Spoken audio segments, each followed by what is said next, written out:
Avant de commencer, n'hésite pas à t'abonner, ça permet de faire grandir la chaîne.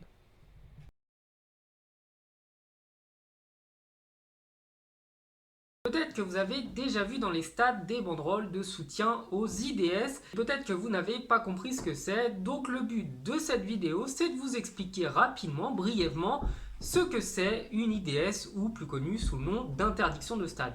Pour cela, petit point historique, on part dans les années 90 en Italie, donc le pays de la création du mouvement ultra, et je crois que j'en avais parlé il y a à peu près 4 ou 5 ans en vidéo. Et malheureusement, le mouvement ultra n'a pas apporté que des bonnes choses à cause de certains éléments. Le mouvement en soi n'est pas violent. Et certains se sont dit que ça pouvait être sympa de s'entraîner à la boxe thaï sur les supporters adverses. Évidemment, ce n'est pas le but premier. Si le but c'était de frapper sur des supporters, on deviendrait tous CRS. Au lieu de faire ça dans les règles de l'art et légalement, eh bien, ils se battaient à la sortie des stades ou même parfois dans les stades. Bref, l'Italie en a rapidement eu marre et a décidé d'interdire de stade des supporters pour ne pas leur permettre de revenir foutre la merde. Évidemment, ça n'a fait que de déplacer le problème, parce que vous interdisez à ces gars de venir dans le stade, très bien, super, ils iront dans des endroits où il n'y aura pas de caméra et pas de police. Ça n'a fait que déplacer le problème ailleurs. Ce qui nous intéresse aujourd'hui, c'est de savoir ce que ça fait dans la vie de tous les jours de prendre une interdiction de stade. Alors, il faut savoir déjà qu'il y a l'interdiction de stade que j'appellerais légitime, c'est celle qui a été donnée suite à des bagarres, à des actions dangereuses ou violentes. Et évidemment, on ne peut pas accepter dans les stades d'avoir des gens violents, ça je le conçois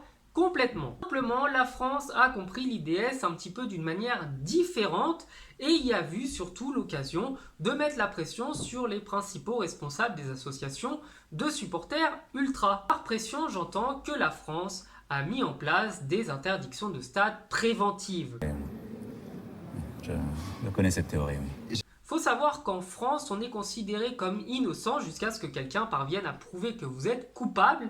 Mais cette règle-là ne s'applique pas lorsque vous êtes supporter de foot. En effet, vous êtes coupable jusqu'à ce que vous prouviez que vous n'avez rien fait. Mais dans le doute, en attente de jugement, en attente de preuves, en attente d'enquête, eh bien, vous pouvez vous prendre des interdictions de stade préventives. Les interdictions de stade, elles sont données parce qu'en fait, la France considère que vous avez peut-être fait quelque chose de grave. Pour exemple, les grosses interdictions de stade qu'il y a eu à l'occasion du plan Le Prou en 2010 au Parc des Princes. Avec ce plan Le Prou, on a des dizaines, des centaines de responsables d'associations qui se sont pris entre 6 mois et 1 an d'interdiction de stade préventive parce qu'il y avait eu des grosses bagarres, et j'en reparlerai peut-être plus tard. Ils se sont dit qu'ils allaient détruire les responsables d'associations pour casser les associations, et c'est ce qui a fini par se passer. On peut citer quasiment l'ensemble des responsables d'associations d'Auteuil qui ont pris des IDS de 6 mois, puisque Boulogne avait déjà pris une interdiction administrative, et ça, peut-être que j'en reparlerai un jour, mais je trouve que la sanction, elle était démesurée, parce que détruire l'association des Boulogne Boys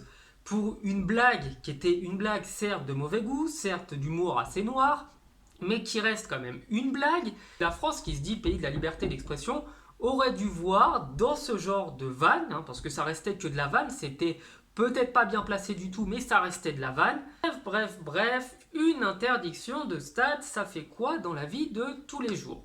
Eh bien, une interdiction de stade qui est prononcée souvent par le club que vous supportez, pour lequel vous êtes abonné.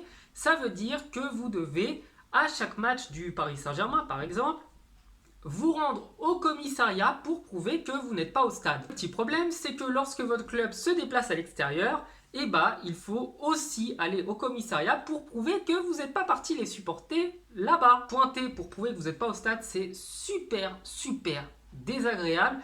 Faut que vous alliez au commissariat le plus proche, et ils n'en ont rien à faire si c'est à 30 minutes de chez vous, à 45, pour prouver en début de première mi-temps que vous n'êtes pas dans le stade. Évidemment, ce serait beaucoup trop facile de se dire qu'il faut juste pointer une fois.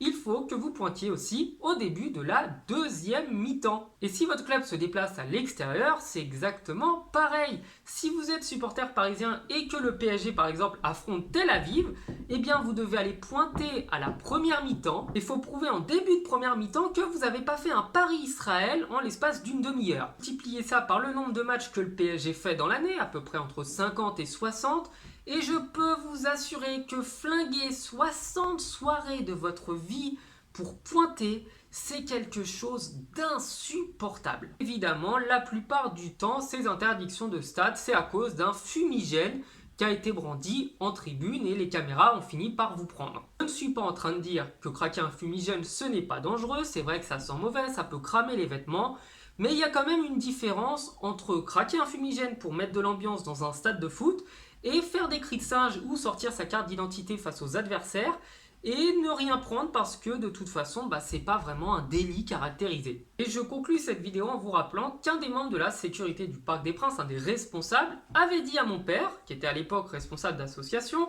que la France et la LFP lui donnaient plus de moyens pour arrêter un fumigène qu'un salut nazi et que malheureusement, même si c'était contre ses valeurs, il était obligé de mettre des IDS à des mecs pour des fumigènes, mais à laisser faire des cris de singe et des saluts nazis. Cette vidéo est terminée, j'espère qu'elle vous aura appris plein de choses. Je vous souhaite de passer une bonne soirée, je vous dis à bientôt sur la chaîne. Ciao.